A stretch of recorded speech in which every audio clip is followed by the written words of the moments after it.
بالله من الشيطان الرجيم.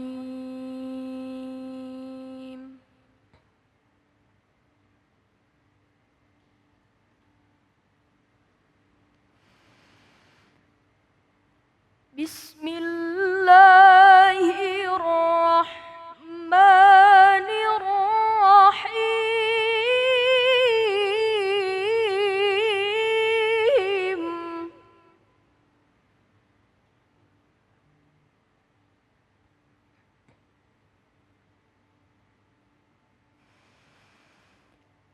لقد رضي الله عن المؤمنين إذ يبايعونك تحت الشجرة فعلم ما في قلوبهم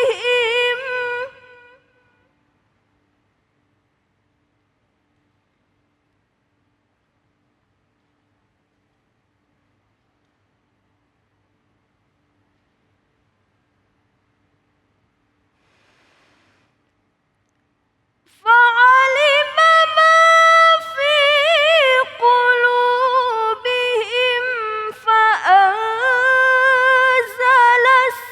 السكينة عليهم وأثابهم فتحا قريبا.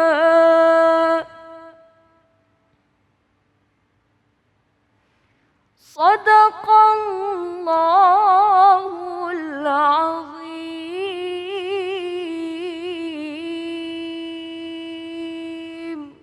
Maha benar Allah dengan segala firman-Nya. Nadia Hawashi, Masya Allah. Dan baik, kembali lagi di Cahaya Hati Indonesia. Terima kasih yang masih bersama kami ya. Kita masuk ke dalam tema kita yang kedua, kemenanganmu berjarak antara kening dan sejadah. Bersama guru kita yang dimuliakan Allah Subhanahu wa taala, Kiai Haji Usman. Allahumma shalli ala Sayyidina Muhammad.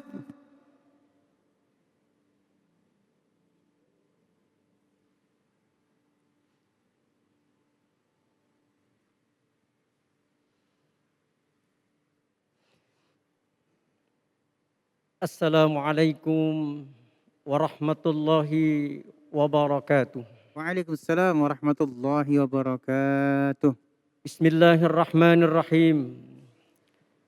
Alhamdulillahilladzi arsala rasulahu bil huda wa dinil haq liyudhhirahu 'ala ad-dini kullihi wa kafa billahi syahida.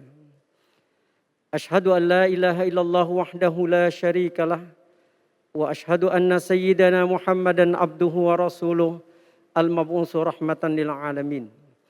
Allahumma shalli wa sallim ala sayyidina wa habibina wa syafi'ina wa maulana Muhammad wa ala alihi wa sahbihi ajma'in, amma ba'd. Hadirin pemirsa iNews TV, Cahaya Hati Indonesia yang dimuliakan Allah Subhanahu wa taala. Tema yang kita angkat pada kajian kita hari ini adalah kemenanganmu di antara sujud dan sajadahmu. Di sini ada kata kemenangan, seolah-olah ada sebuah pertarungan besar, sehingga kita harus mampu mengalahkan di antaranya. Kalau kita coba menyimak di dalam ayat-ayat Al-Quran, bukankah Allah memberikan kepada kita manusia dua dimensi kepribadian yang berbeda satu sama lain? Yang pertama ada dimensi yang disebut dengan dimensi al-bu'dul malaikah, atau dimensi yang berkepribadian malaikat. Dimensi inilah yang selalu menghantarkan kita ingin selalu dekat dengan Allah. Dimensi ini juga yang selalu menghantarkan kita ingin selalu berbuat baik. Dimensi ini yang selalu menghantarkan kita untuk hidup selalu sabar. Dimensi ini yang selalu menghantarkan kita untuk selalu optimis dalam menjalani kehidupan. Dimensi ini yang selalu menghantarkan kita hidup saling sayang menyayangi, saling hormat kehormati. Inilah sisi kebaikan yang diberikan Allah kepada kita manusia. Nah, dimensi yang kedua, Allah memberikan kepada kita dimensi yang disebut dengan al-bu'dul bahimi, atau dimensi yang berkepribadian binatang. Dimensi inilah yang selalu menghantarkan kita jauh dari Allah. Dimensi ini yang selalu menghantarkan kita hidup saling konflik satu sama lain. Dimensi ini yang selalu menghantarkan kita jauh dari hidup untuk bersilaturahim. Dimensi ini juga yang menghantarkan kita selalu hidup, tidak pernah ada sedikit pun rasa prihatin dengan sesama manusia. Inilah sisi keburukan yang diberikan Allah kepada kita manusia. Nah, dua dimensi ini akan selalu bertarung dalam kehidupan kita. Ada kalanya dimensi al-bu'dul malaikah yang menang dalam pertarungan itu. Maka jadilah kita orang yang selalu dekat dengan Allah. Orang yang selalu sabar menghadapi hidup. Orang yang selalu hidup saling sayang menyayangi. Tapi di sisi lain bisa jadi yang menang dalam pertarungan ini adalah dimensi al-bu'dul bahimi. Dimensi berkepribadian binatang yang hidup kita jauh dari Allah. Selalu konflik satu sama lain. Tidak pernah sabar dalam menghadapi kehidupan. Dan tidak pernah ada rasa optimisme dalam kehidupan. Dua dimensi ini akan selalu bertarung dalam kehidupan kita. Maka Rasulullah Shallallahu Alaihi Wasallam pernah mengatakan, Roja'na min jihadil asdor ilal jihadil akbar. Kita baru selesai melaksanakan perang yang kecil. Rasul menggambarkan perang Badar. Perang yang melibatkan ribuan orang. Yang dijelaskan di dalam Al-Quran, kam min fi'atin qalilatin galabat fi'atan katsirah. Perang antara orang-orang muslim dengan orang-orang kafir yang melibatkan ribuan orang. Rasul menggambarkan perang yang kecil. Karena ada perang besar kata Rasulullah. Dan perang itu tidak lain adalah perang melawan hawa nafsu. Yaitu perang melawan dimensi al-bu'dul bahimi. Maka untuk bisa memenangkan pertarungan ini, di mana dimensi al-bu'dul malaika akan selalu ada di dalam diri kita. Maka Allah memberikan kita kekuatan. Yang dengan kekuatan itu kita mampu mengalahkan dimensi al-bu'dul bahimi yang ada di dalam diri kita. Maka di dalam Al-Quran Allah katakan, wasta'inu bis sabri was sholah. Maka mintalah kalian pertolongan dengan sabar dan sholat. Jadi sabar dan sholat adalah dua kekuatan yang diberikan Allah kepada kita. Agar kita mampu mengalahkan pertarungan ini. Mengalahkan dimensi al-bu'dul bahimi yang ada di dalam diri kita. Hadirin pemirsa iNews TV, Cahaya Hati Indonesia yang dimuliakan Allah Subhanahu wa Ta'ala. Maka sholatlah salah satu kekuatan yang Allah berikan kepada kita agar kita mampu mengalahkan dimensi al-bu'dul bahimi yang ada di dalam diri kita. Hadirin sekalian yang dimuliakan Allah Subhanahu wa Ta'ala. Allah Subhanahu wa Ta'ala berfirman, Aqimis sholah, inna sholata tanha anil fahsya'i wal munkar. Dirikanlah sholat. Sesungguhnya sholat itu akan mencegah kalian dari perbuatan keji dan munkar. Allah memberikan jaminan kepada kita. Bahwa dengan kita melaksanakan sholat yang benar. Dengan kita melaksanakan sholat yang sesuai dengan aturan main yang Allah sudah berikan dalam Al-Quran dan hadis. Insya Allah sholat kita akan menjadikan kita selamat. Bukan hanya dunia, tetapi juga akhirat. Salat kita akan menjadi tameng kita dari perbuatan-perbuatan yang menyebabkan Allah tidak ridho dengan perbuatan itu. Maka hadirin sekalian yang dimuliakan Allah Subhanahu wa Ta'ala. Maka tema yang kita angkat pada hari ini, kemenanganmu di antara sujud dan sajadahmu. Tidak lain, bagaimana kita sebagai seorang muslim memanfaatkan hidup ini dengan melaksanakan ibadah sholat yang sesuai dengan aturan main yang Allah sudah tetapkan baik Al-Quran maupun dalam hadis Rasulullah SAW. Hadirin sekalian yang dimuliakan Allah Subhanahu wa Ta'ala. Kekuatan yang kedua yang diberikan Allah kepada kita agar kita mampu mengalahkan dimensi al-bu'dul bahimi adalah sabar. Sabar. Maka pepatah Arab mengatakan man sabar zafar. Siapa yang sabar dia yang menang. Siapa yang sabar dia menang. Kita sadar betul bahwa dalam hidup ini tidak ada satupun manusia yang tidak pernah diuji oleh Allah. Semua pasti akan diuji oleh Allah. Ahasiban nasu ayyutraku ayyakulu amanna wa hum la yuftanun.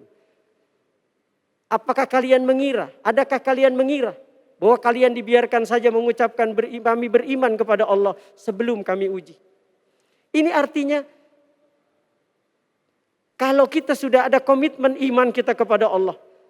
Kita yakini Allah sebagai Tuhan yang menciptakan kita. Allah yang mengatur hidup dan kehidupan kita, maka konsekuensinya, maka siap-siap menghadapi ujian dan cobaan yang diberikan Allah kepada kita. Tujuannya apa? Tidak lain. Tujuannya Allah memberikan kita ujian tidak lain karena Allah ingin mengetahui kadar dari keimanan kita di hadapan Allah Subhanahu wa taala. Maka sebagai seorang yang beriman kepada Allah, maka jadikan setiap ujian dan cobaan yang diberikan Allah kepada kita sebagai wujud kasih sayang Allah kepada kita. Sebab ketika Allah memberikan kita ujian, pasti endingnya adalah sebuah kebaikan yang Allah datangkan buat kita. Di dalam surah Al-Baqarah misalnya, Allah katakan wa asa an takrahu syai'a wa huwa khairul lakum. Boleh jadi menurut kalian sesuatu itu tidak enak. Siapa yang akan mengatakan bahwa sakit itu enak? Siapa yang akan mengatakan bahwa miskin itu enak? Semuanya pasti akan mengatakan itu semua tidak enak. Tapi Allah dari itu semua akan memberikan sebuah kebaikan buat kita semua. Maka jadikanlah setiap ujian dan cobaan yang diberikan Allah kepada kita sebagai wujud kasih sayang Allah yang Allah berikan buat kita, yang tujuannya tidak lain agar kita menjadi orang yang terbaik di sisi Allah Subhanahu wa taala. Berapa banyak orang-orang yang kemudian diberikan kemuliaan oleh Allah dengan sebab ujian yang diberikan Allah kepadanya. Ada orang yang diberikan sakit oleh Allah, maka dengan sakitnya dia sabar menghadapinya, Allah berikan kemuliaan dari sakitnya. Berapa banyak orang-orang yang diberikan kemiskinan oleh Allah, yang dia sabar dengan kemiskinannya, lalu kemudian Allah muliakan dia dengan sebab kemiskinannya. Begitu cara Allah ingin memberikan kebahagiaan bagi hamba-hambanya dengan cara dia menguji hambanya. Nah hadirin sekalian yang dimuliakan Allah Subhanahu wa taala, pemirsa iNews TV, cahaya hati Indonesia yang dimuliakan Allah Subhanahu wa taala. Maka sebagai seorang yang beriman kita kepada Allah, maka jadikanlah setiap ujian, cobaan yang Allah berikan buat kita sebagai wujud kecintaan Allah kepada kita semua. Dalam hadisnya Rasulullah Shallallahu Alaihi Wasallam menyampaikan pesan Allah, "Idza ahabballahu abdan ibtala'ah." Salah satu kecintaan Allah kepada hamba-hambanya adalah dengan menguji si hamba itu. Tujuannya apa? Tujuannya karena Allah ingin memberikan sebuah kebaikan dari ujian itu kepada si hamba. Hadirin sekalian yang dimuliakan Allah Subhanahu wa taala, mudah-mudahan di tengah pandemi Covid-19 yang melanda bangsa kita ini, mudah-mudahan Allah memberikan yang terbaik buat kita semua. Agar Allah menjadikan kita orang-orang yang sabar, orang-orang yang pandai mengambil iktibar, mengambil contoh dari apa yang Allah berikan buat kita. Mudah-mudahan pandemi Covid-19 yang melanda bangsa kita dan bangsa-bangsa di seluruh dunia, mudah-mudahan segera Allah angkat dari muka bumi ini. Dan insya Allah kita juga bisa mengambil iktibar, mengambil nasihat, contoh dari pandemi Covid-19 ini. Sehingga melahirkan kita menjadi orang-orang yang makin arif, makin bijak, makin kita cinta kepada Allah, makin kita kuat ibadah kepada Allah. Dan tentu makin banyak sedekah kita kepada orang-orang yang membutuhkan saat ini. Hadirin sekalian, pemirsa iNews TV yang dimuliakan Allah Subhanahu wa taala. Jadi dengan dua kekuatan yang diberikan Allah kepada kita, salat dengan sabar, mudah-mudahan kita menjadi orang-orang yang mampu memenangkan pertarungan ini dengan baik. Sehingga jadilah diri kita orang-orang yang selalu ingin dekat dengan Allah, yang selalu ingin berbagi kepada orang lain, ingin selalu memberikan yang terbaik buat orang lain, hidup selalu rukun, hidup selalu damai, saling cinta kasih dengan sesama sebagaimana yang diajarkan Rasulullah sallallahu alaihi wasallam. Allahumma shalli wa sallim wa barik alaihi. Masya Allah Kiai, memang kadang-kadang panggilan untuk sujud atau untuk sholat ini bukan hal yang mudah. Kadang-kadang ada orang yang memang rumahnya sudah sangat amat dekat dengan masjid, tapi tidak bisa melangkahkan kakinya ke masjid. Padahal Allah sudah panggil dengan azan. Ini kenapa sih? Apakah mereka memang masih ditutupi dengan setan yang ada di dalam dirinya atau dengan dosa, sehingga akhirnya dia susah untuk melangkahkan untuk sujud kepada Allah Subhanahu wa taala? Iya. Kenapa orang seringkali malas Ya. dalam beribadah kita kepada Allah Subhanahu wa taala. Yang pertama, mungkin karena dosa-dosa yang pernah dilakukan dalam kehidupannya. Ya. Karena semakin kita banyak melakukan dosa, maka akan semakin kita jauh dari Allah Subhanahu wa taala. Maka salah satu yang menghantarkan kita ingin selalu dekat dengan Allah adalah istighfar. Istighfar. Maka orang yang melazimkan istighfar kepada Allah Subhanahu wa taala, insya Allah segala dosa-dosa yang pernah dilakukan akan sirna sehingga kemudian melahirkan kedekatan dia kepada Allah Subhanahu wa taala. Maka Rasulullah Shallallahu alaihi wasallam seringkali mengingatkan kepada kita. Rasulullah bersabda dalam sebuah hadis, Wallahi inni la astaghfirullah wa atubu ilaihi fil yaum aksar min 70 marrah. Demi Allah, aku beristighfar, memohonkan ampunan kepada Allah sehari semalam 70 kali kata Rasulullah. Au kama qala, dalam hadis yang lain Rasul mengatakan 100 kali mi'ata marrah. 100 kali Rasulullah mengistighfarkan diri di hadapan Allah Subhanahu wa taala.